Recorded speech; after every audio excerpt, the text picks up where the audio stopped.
Welcome to the podcast edition of Coaching Through Chaos, bringing you what you need to succeed.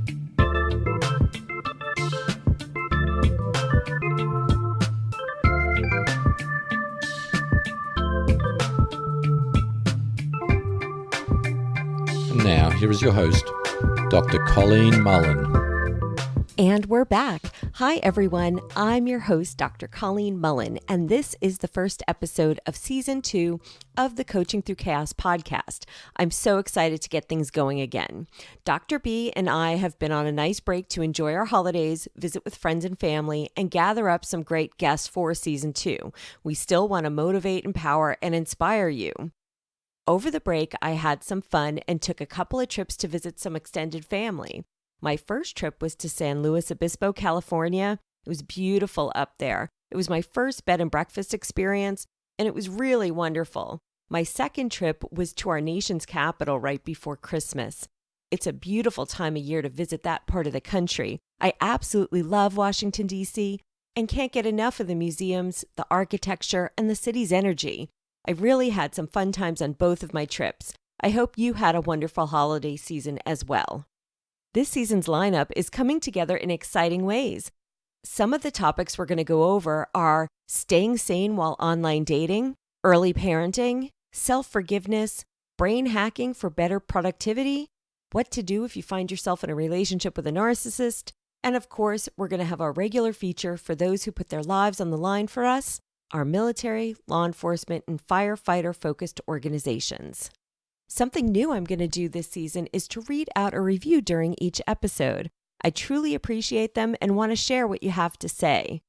If you want to hear your review on the show, just leave me one on iTunes. Jumbo Shrimp says, "Great podcast. This podcast is very informative and well-researched. Dr. Mullen is knowledgeable about the subjects discussed on the podcast. I learned a lot from listening." Thank you so much for that review. I really love seeing the positive regards. Before we get into today's topic, let's recap a bit of Season 1 in case you missed it. We completed 24 episodes. We had episodes featuring Christian Moore talking about his book, The Resilience Breakthrough.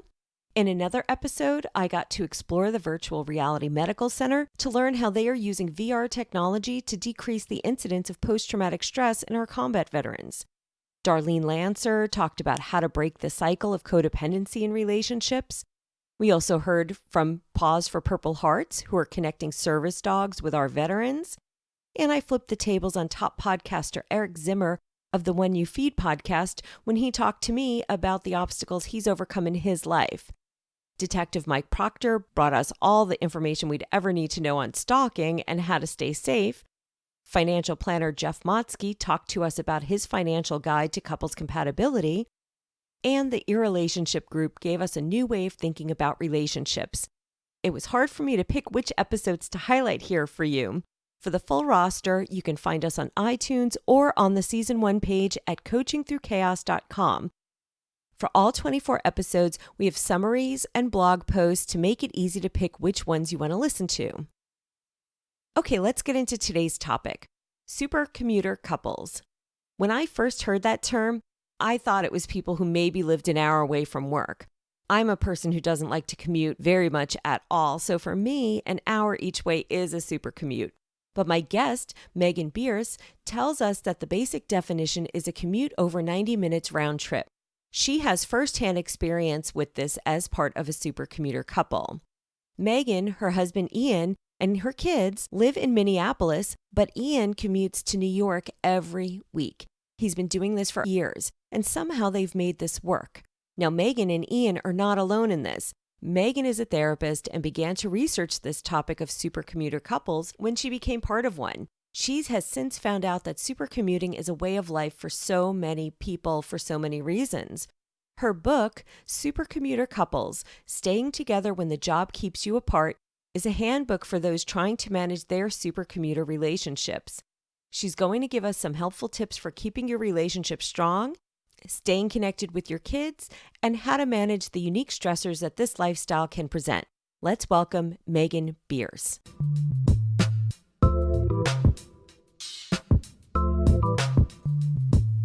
You're listening to Coaching Through Chaos, your host, Dr. Colleen Mullen, bringing you what you need to succeed.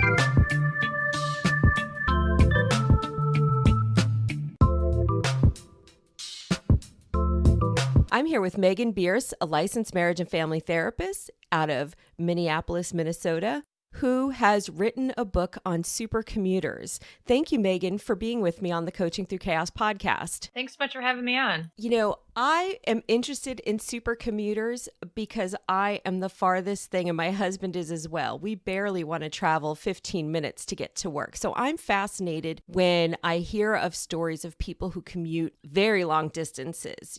Here in San Diego, we have what's called bedroom communities, and that just fascinates me as well, that people will drive so far to get to work. I know that you have a personal story behind your interest in the subject of super commuters, but can you tell us exactly what defines a super commuter? Sure. There's a couple different definitions, but really the kind of the overall theme is it's a new category of employee who lives in one city and travels quite a distance to another city where their job is located. So, for example, someone who lives in San Diego, but their job is in LA or maybe El Segundo. And depending on the traffic, which of course in Southern California is horrendous, they choose often to stay in the city where their employer is for a night or two and then travel back. In other areas of the country, for example, Texas, a big area of commuters is between Houston and Dallas. And again, just because the distance is so far, a lot of times either people will stay overnight or they leave really, really early in the morning and come home really, really late at night.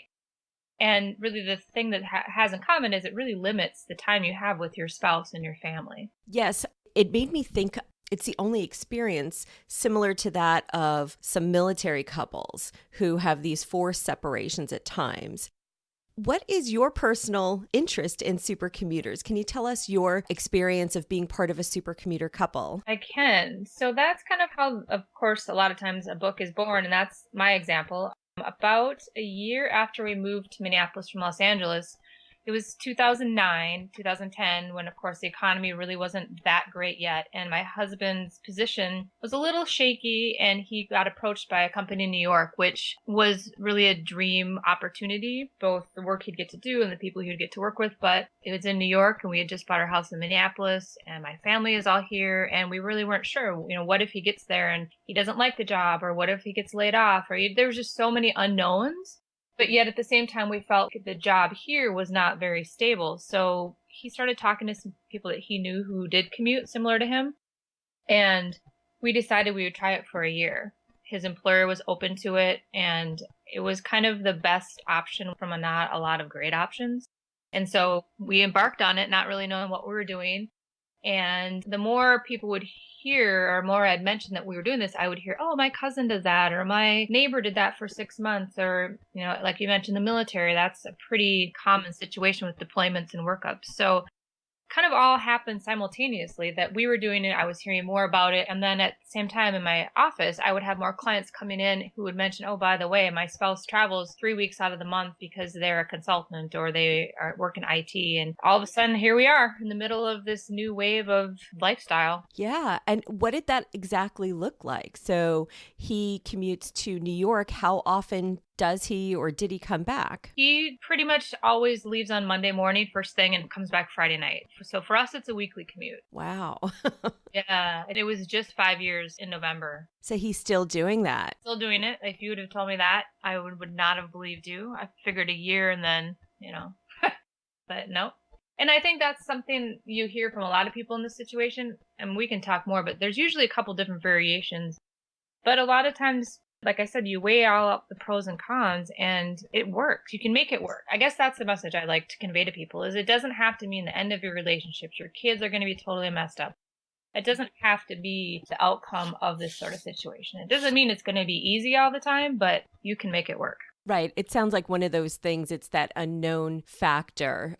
This is such a new phenomenon going on that people get scared when they hear about these kind of prospects and wonder, how are we going to maintain this? Right. So it really is having some faith in the relationship and in the belief that this is what you both want to do, I suppose, and moving forward. Yep. You mentioned in the book that at least as of 2012, there were 3.5 million super commuters. What are some of the reasons for the large numbers? I know you were already talking about examples that you came across and you were hearing it in your practice. What do you think are the reasons that this is growing? Well, then that number I think is too low. I couldn't find any hard data. So what I did is when the Rudin Center did their study, they found in a lot of areas around the country, anywhere from 3 to 13% of the population, the workforce commuted. So what I did is I took a conservative approach and took that 3% times the US full-time workforce. Basically, I feel like the reasons, there's three of them. One is, like I mentioned, when the economy in 2009, 2010, that's when you really saw an increase in this, is because people would be laid off and they would either have to be willing to drive further to a job or maybe take a job in another state or another city and their spouse was employed and they couldn't move or they couldn't easily find a new job. So think of situations where a license is required. So for me, for example, that was one of our factors is I would have to get relicensed as a therapist again in another state. If you're a nurse, if you're a teacher, any of those sorts of positions. And so there's more dual career couples that kind of dovetails. And then I think a really big factor is the housing market. You know, you find a new job in a new city, but your house is $100,000 underwater. You can't move, but you can't not have a job. So for a lot of people, that's the sacrifice they're willing to make is, okay, I will travel 3 days a week and come back Thursday and Friday, or I'll be gone 2 weeks out of the month. And I think that's a shift too for employers is being more willing to have remote workers and commuters, but definitely technology is another piece that really makes this a lot easier. 15 years ago, you didn't have Skype, you didn't have FaceTime or as easily accessible email, like all the advanced I think make that a lot easier as well and helps couples stay connected as well. Yeah, absolutely. And so that's some of the reasons for the large numbers. And then once people get into it, what are some of the emotional obstacles that are faced specifically by supercommuter couples and families? Well, obviously the biggest one is less physical time together, which I think a lot of it has to do with your personality style. I talk about it in the book. Are you the type that like to connect physically? Are you an auditory person? Do you like to talk on the phone a lot? Kind of knowing your style. And if you're one that likes a lot of physical connection, it's probably going to be a little bit hard initially to kind of get used to that transition. So you need to really get creative on how to bridge that gap, whether that's more date nights when you are together, figuring out how to use Snapchat or more FaceTime. And I think a big piece, no matter, besides relationship styles, is the resentment that can really rear its ugly head pretty quickly in a lot of these. The people that I interviewed, a lot of them, it turned out well, but some didn't. And typically it was resentment and infidelity were the two reasons that the relationships didn't last. And so I talk a lot about the importance of communication for these couples. I mean, any couple you need to communicate, but you really need to be diligent and vigilant about what's working, what's not working, and your expectations. Can you talk a little bit about the resentment and what that was about? Well, if you think about it, and this obviously is just one scenario, would be if one spouse is commuting 4 days a week and the other one is at home and they add on top of it children, basically you're a single parent. Single parent with maybe the financial support of a spouse. And so you're tired. And if you are trying to do everything all the time in a way that you would if both people were home, you're going to burn yourself out pretty quickly. So that's one thing you really need to be careful about is, can you find a way to ask for help?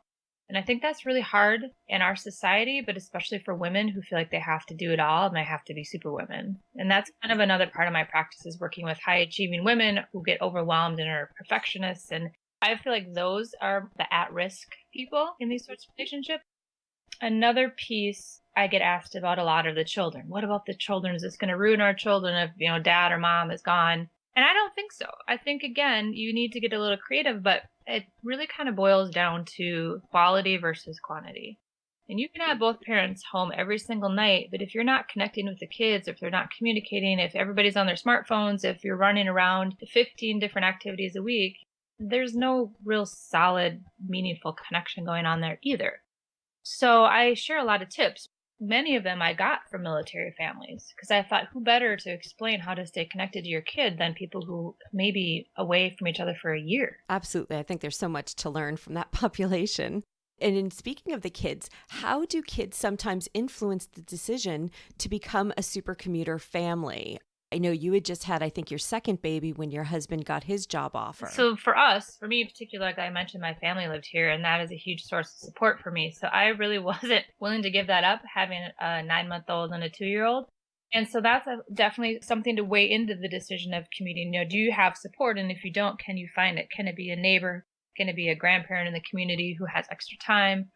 For us, even if we would have followed him to New York, we would not have had any support and he would still be working insane hours. And so I knew that was a big risk for me to not have that support, postpartum, like whatever, that was really important for us to factor into. But there's also the phenomenon these days of kids being in sports year round. And so one of the families I interviewed, their daughter was a competitive athlete and they felt that the quality of program she was in, they weren't willing to give that up in a temporary situation either. So I think definitely the kids' involvement and the kids' interests weigh into the decision, as does pulling them out of schools, disrupting their social, not necessarily social life, but friendships, especially if it's a sort of situation where these days when you need to maybe take a 1-year position at a different location, a lot of families aren't willing to disrupt everything for 12 months only to have it come back to where they started from originally. Right. That's what I was thinking when you were saying that, is that sometimes, you start these things and you don't know how long it's going to go. As you said, you had no idea it would go for 5 years for you so far.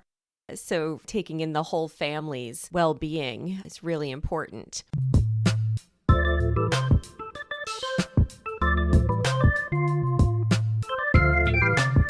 You're listening to Coaching Through Chaos, your host, Dr. Colleen Mullen, bringing you what you need to succeed.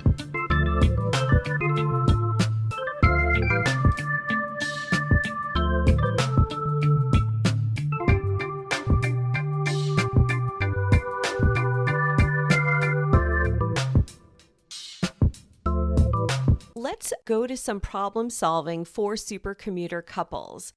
With all the things that can affect the relationship in normal everyday life, and then you add that commuter component onto it, how can super commuter couples manage stress? Well, I kind of alluded to it before. The big one is learning how to ask for help. And obviously with the childcare part, but I think it's important too, even the little things in quotation marks. So for example, we have a lawn service.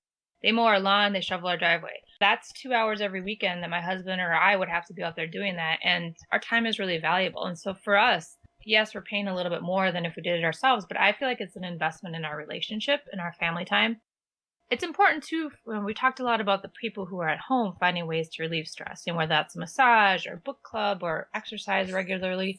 But the commuter on the road definitely needs to find their way of handling stress, because traveling is not fun. Flying is terrible. Trains can be crowded, and you're living out of a hotel room potentially sometimes. So it's important for them to figure out what works for them. One of the people I interviewed, he was in a running club. He happened to be at the same place every week. And so for him, that was his social connection and his exercise.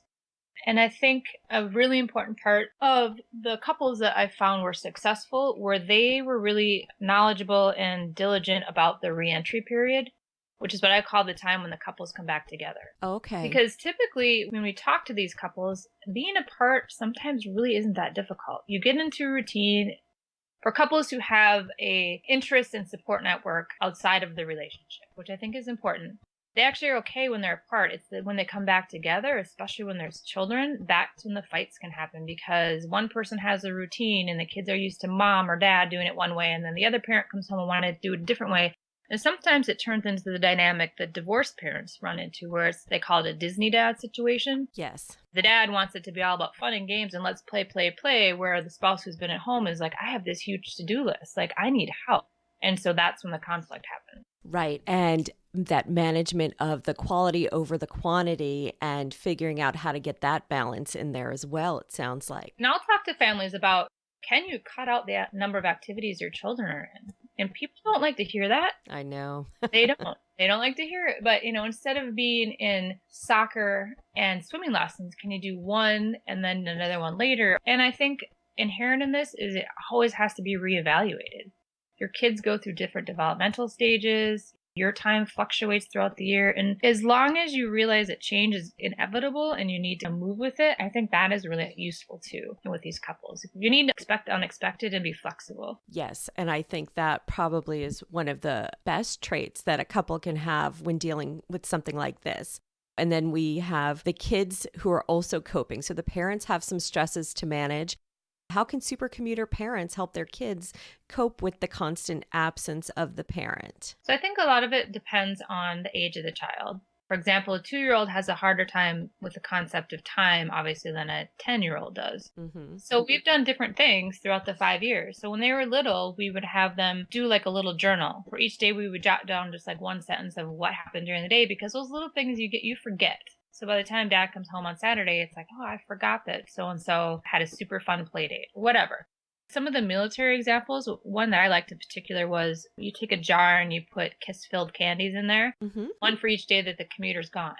So each night they get to eat one piece of the candy so they can visually see the jar getting more empty. And when they eat the last candy, that means dad or mom is home the next day. That's adorable. I think that's a really fun one. And I think one family should be aware of if they're entering into this is people are like, oh, Skype, do you guys Skype every night? It doesn't work all the time. Kids get in the routine, and sometimes out of sight, out of mind actually works better for them than to be interrupted in the middle of homework and be reminded that dad's not home. So again, you kind of have to play around with that. Some families like to set up the structured calls. Others find it's more disruptive. So again, give yourself permission to kind of play around with that. And another thing my husband does that the kids have really liked is he will take pictures where he's at, little interesting things he sees during the day or coworkers or whatever, and he turns them into a postcard. So they get a little piece of mail dad of a picture of something that's going on in his day-to-day life. So it's just another way to connect. That's really great. And the more you talk about how you and your husband have structured this and coped with it. Fumbled through it. But what it's showing too, though, is that both people need to be really keen on how important keeping up the relationship actions are. My next question is about themes in the relationships, because whenever we have new populations of people emerging, we usually see themes in the relationships. I'm sure you've found some, and I'm wondering, what are some common themes that you found in supercommuter relationships? So I mentioned a couple of the kind of characteristics as far as like how they handle the reentry and how they communicate. But I think what I also heard in the successful ones, one in particular that's kind of striking me now is this woman who really talked about how they were supporting each other's dreams. Because she really wanted to stay in Costa Rica. He needed to go back to work in Southern California. And he didn't make her come back with him because he knew that that was a really important thing for her to stay there. And so he was willing to do the commute. She was willing to be separated in order to fulfill that for a while. And eventually she did decide to move back. But ironically, and you'll appreciate this, she moved to Santa Monica and he still works in Orange County. And so they're still separated 3 nights a week because of it's like they're back in the same area. So I think it's really about that, honoring each other's hopes and dreams, which I think is really important to model for our kids too. Yes. And so that was kind of really inspiring, that particular story. The people I interviewed in South Africa, it was a similar situation. The mother was commuting back and forth between Cape Town and Johannesburg, and the dad stayed behind in Johannesburg with the 2 sons. I think it was like a 16-month temporary sort of separation. And the whole goal was to get the family to Cape Town, which is much safer than Johannesburg. So there was this common goal of the family, and they viewed it as an adventure. That's a big theme too, is these people who do well and who are the most happy view it as an attitude of opportunity and gratitude versus listing all the horrible things because of the commute. And I think that's a big deal in a relationship. Yeah, a positive perspective on the situation as opposed to, oh no, how are we going to manage this? It's what is it going to bring us as far as adventure? Exactly. An opportunity. And another one, this couple was one of the first ones. He's been doing this for over 20 years. And what he said is you can expect, and this kind of goes back to expectations, that each of the people in this commuter relationship are going to have it easy at the same time. Like there's going to be times where it's harder on the commuter and easier on the one at home and vice versa. So you really have to expect the ups and downs and be supportive of each other in the ups and downs. And again, communicate that. So one tip I share with people is, for example, when you finally do have a phone call between each other, just take a second to kind of check in before you launch into the call. Say, hey, how was your day? Or how you doing? Is this a good time for you to talk right now? Because an example I share of ours is one time he called me and it was a terrible day. I'll just say 9-month-old and 2-year-old and you kind of know right there. And he started launching into this amazing party he just came from at a New Yorker opening or some fancy schmancy thing. And I was like, are you kidding me? I'm covered in vomit and the dog just threw up. And, it's like. Right. And you're supposed to hear about him at a party. Right. Yeah. Exactly. So if you can kind of get used to those habits of like just a quick check-in before you launch in, or another easy one to do is figure out how each of you likes to come back together when the commute is over. Do you guys want to, hug and kiss and have this big fanfare at the door? Or does the commuter need 10 minutes just to kind of decompress from flying for 5 hours? Just those little ways of coming back together that kind of respects where each other's at emotionally. Yeah. So that's some great advice for the couples with the distance between them. So check in with the phone call about how their day is to kind of see if they're in a good space for listening to what's going on. And the reunions that they have, kind of figure out what they want. Any other advice you'd give for super commuter couples that are listening or for people thinking about getting into it? Yeah, well, that's another piece. I have questions in the book for both current commuters and ones that are considering it. And one that I think is really helpful, like I mentioned, listing the benefits, because it's really easy to go to all the negative, like what's going to be really hard. I think it's important to list what's going to be hard because that's where you troubleshoot preemptively of your defense and offense strategy. But really figuring out one area which I think you'll appreciate as far as couple conflicts is if you, the spouse at home, or even the commuter, needs help with a particular area. I ask them, what of your duties or responsibilities stresses you out the most? So I have them name it, and then I say, can you give that up? Can you either ask your spouse to do it or hire out? And if you're going to ask your spouse to do it, can you let them do it in the way that they prefer to? And the example I use is the dishwasher. Can they load the plates on the top, or do they have to be on the bottom facing to the left? So it's, can you let them do it in a way that they truly can take it over, or do you have to micromanage and you're going to end up criticizing it? That's where the resentment can flare up. Yes. So really kind of figure out what your stress points are. Can you figure out a way to kind of divide that between the two of you? And if not, hire out. Figure out for the ones that are considering it, kind of get an idea of how you like to communicate and how you like to check in with each other. And then try it and see how it goes. And it may not work. You may have to reevaluate that. Yeah, so start practicing while you're still together, some of the things that you're going to try out apart. Yep. And I'm a big fan of yearly getaway, just the two of you, or a monthly date night. And it doesn't have to be a grand affair. It can be something as simple as a night out in a hotel in your own city. Go to dinner and just not have the stress of flying or traveling and just really get back together. Right. Just some of that concentrated couple time. There's no kids interrupting. There's nothing around. Very good. Well, MeganBearce, thank you so much for being with me here on the Coaching Through Chaos podcast. Now, the book is Super Commuter Couples, Staying Together When a Job Keeps You Apart.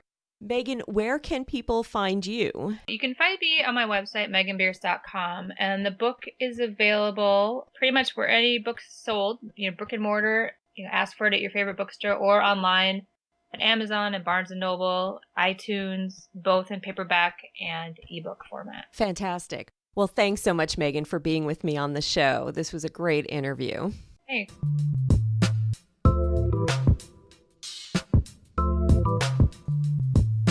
You're listening to Coaching Through Chaos, your host, Dr. Colleen Mullen, bringing you what you need to succeed.